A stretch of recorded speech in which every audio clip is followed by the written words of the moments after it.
अस्सलामुअलैकुम वरहमतुल्लाहि वबरकातुहू। नाज़रीन, उम्मीद करता हूँ सब खैरियत आफियत के साथ होगे। आइए इंशाअल्लाह अज़्ज़ा वजल आज की इस वीडियो में उर्दू किताब जन्नती ज़ेवर का पाठ नंबर 153 पढ़ेंगे। और चूँकि इससे पहले वाले पाठ में आप पढ़ चुके हैं कि निफ़ले रोज़ों के बारे में, इसके बाद ज़कात के बारे में, और अब जो है हज का बयान तरतीब से, है ना। तो देखिए इसके बारे में आज पढ़ते हैं। हज 9 हिजरी में फ़र्ज़ हुआ। उर्दू जो साल होता है वो हिजरी के एतबार से होता है ना, जैसे अभी 1444-45 जो हिजरी चल रही है, ठीक है। फ़र्ज़ हुआ। नमाज और ज़कात और रोज़े की तरह हज भी इस्लाम का एक रुकन है, ठीक है। इस्लाम के 5 रुकन है ना, जुज़, ठीक है। इसका फ़र्ज़ होना कतई और यकीनी है। जो इसकी फ़र्ज़ियत का इनकार करे वो काफिर है और इसकी अदायगी में ताख़ीर करने वाला गुनहगार और इसका तर्क करने वाला फासिक और अज़ाब जहन्नम का सज़ावार है। किसको? हज को छोड़ने वाला, है ना। देखिए इसके मुतल्लिक पढ़ लेते हैं। कुरान में अल्लाह ताला ने कुरान मजीद में इरशाद फरमाया कि व अतिमुल हज वल उम्रत लिल्लाह, यानी हज और उम्रा को अल्लाह के लिए पूरा करो। देखिए अहादीस में यानी हदीस में हज व उम्रा के फ़ज़ाइल और अजर सवाब के बारे में बड़ी बड़ी बिशारत यानी खुशखबरी कहते हैं ना, आई है। मगर हज उम्र में सिर्फ़ एक बार ही फ़र्ज़ है। एक हदीस में रसूलुल्लाह सल्लल्लाहु अलैहि वसल्लम ने इरशाद फरमाया कि जिसने हज किया और हज के दरमियान, है ना, रफ़स यानी फ़हश कलाम और फ़िस्क न किया तो वो इस तरह गुनाहों से पाक साफ़ होकर लौटा जैसे उस दिन के माँ के पेट से पैदा हुआ था। यानी उस दिन की तरह जिस दिन माँ के पेट से पैदा हुआ था ऐसा वो पाक हो जाएगा। हदीस। हज व उम्रा मोहताजी और गुनाहों को इस तरह दूर करते हैं जैसे भट्टी लोहे और चांदी सोने के मैल को दूर करती है, और हज मबरूर का सवाब जन्नत ही है। सुभान अल्लाह। देखिए हज वाजिब होने की शर्तें। हज वाजिब होने की 8 शर्तें हैं। जब तक ये सब न पाई जाए हज फ़र्ज़ नहीं। देखिए कौन कौन सी शर्तें, इसको याद रखना ज़रूरी है तो ताकि हम अपने आप को पता कर सकें ना हम पर हज है कि नहीं। 1, मुसलमान होना, काफिर पर हज फ़र्ज़ नहीं। 2, दारुल हर्ब में हो तो ये भी ज़रूरी है कि जानता हो कि हज इस्लाम के अरकान में से है। दारुल हर्ब यानी जहाँ इस्लामी हुकूमत है ना। बालिग होना, अच्छा दारुल हर्ब यानी जहाँ काफिरों की हुकूमत है। इस्लाम हुआ तो दारुल इस्लाम कहेंगे जहाँ काफिरों की हुकूमत, लेकिन उसे मालूम भी होना चाहिए मुसलमान को। बालिग होना यानी नाबालिग पर हज फ़र्ज़ नहीं।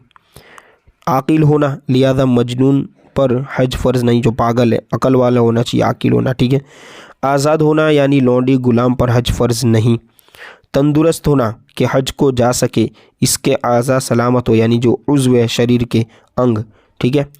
अखियारा हो, लिहाजा अपाहिज और फालिज वाले, और जिसके पाँव कटे हो और उस बूढ़े पर के सवारी पर खुद न बैठ सकता हो हज फ़र्ज़ नहीं।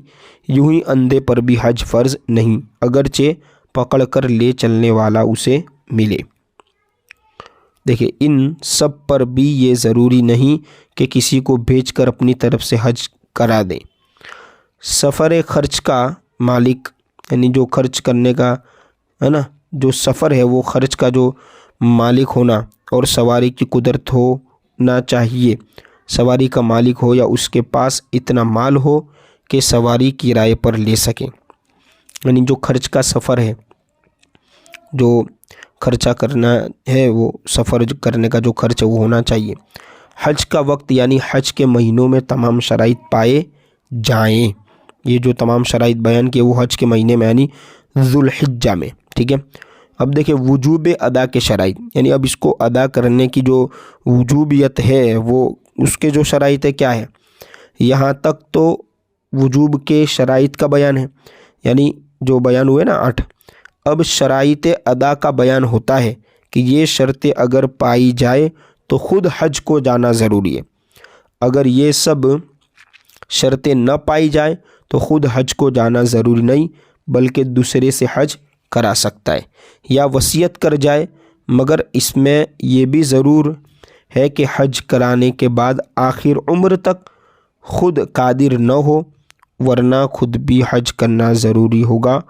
वो शर्तें ये हैं, अब देखो कौन कौन सी शर्तें हैं कि रास्ते में अमन व अमान होना, यानी अगर गालिब गुमान सलामती का हो तो हज के लिए जाना ज़रूरी है, यानी गुमान है, गालिब गुमान है कि सलामत रहेगा हज में, है ना, तो वो जाए। और गालिब गुमान ये हो कि डाका या लड़ाई की वजह से जान ज़ाया हो जाएगी तो हज के लिए जाना ज़रूरी नहीं, यानी माहौल के हिसाब से। औरत को मक्के तक जाने में 3 दिन या ज़्यादा का रास्ता हो तो उसके हमरा शौहर या महरम का होना शर्त है, ख्वाह वो औरत जवान हो या बुढ़िया। और अगर 3 दिन से कम का रास्ता हो तो औरत बग़ैर शौहर और महरम के भी जा सकती है, मगर महरम से मुराद वो मर्द है जिससे हमेशा के लिए उस औरत का निकाह हराम हो जाए, हो, है ना, हराम हो, चाहे नसब की वजह से निकाह हराम हो, जैसे बेटा भाई, है ना, बेटा बाप भाई से निकाह नहीं हो सकता ना, वगैरह, या फिर ससुराल के रिश्ते से निकाह हराम हो, जैसे खुसर यानी जो ससुर है वो, या शौहर का बेटा, ठीक है। औरत शौहर या महरम जिसके साथ सफ़र कर सकती है उसका आकिल, है ना, उसका आकिल बालिग गैर फासिक होना शर्त है, ठीक है। महरम के साथ ये जो है वो आकिल है, जो ऐसा नहीं कि नाबालिग है, और गैर फासिक हो, फासिक ना होना चाहिए, ठीक है, फासिक के अलावा।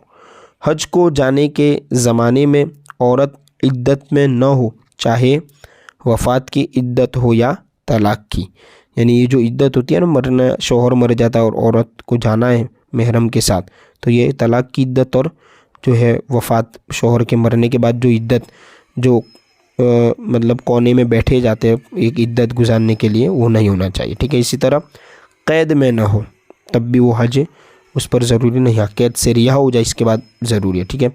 इंशाअल्लाह अज़्ज़ा व जल अगली वीडियो में पार्ट नंबर 154 में सिहत अदा की शराइत, यानी अब जो अदा करना है उस अदा की सिहत कब वो सही होगा उसके भी शराइत वो पढ़ेंगे।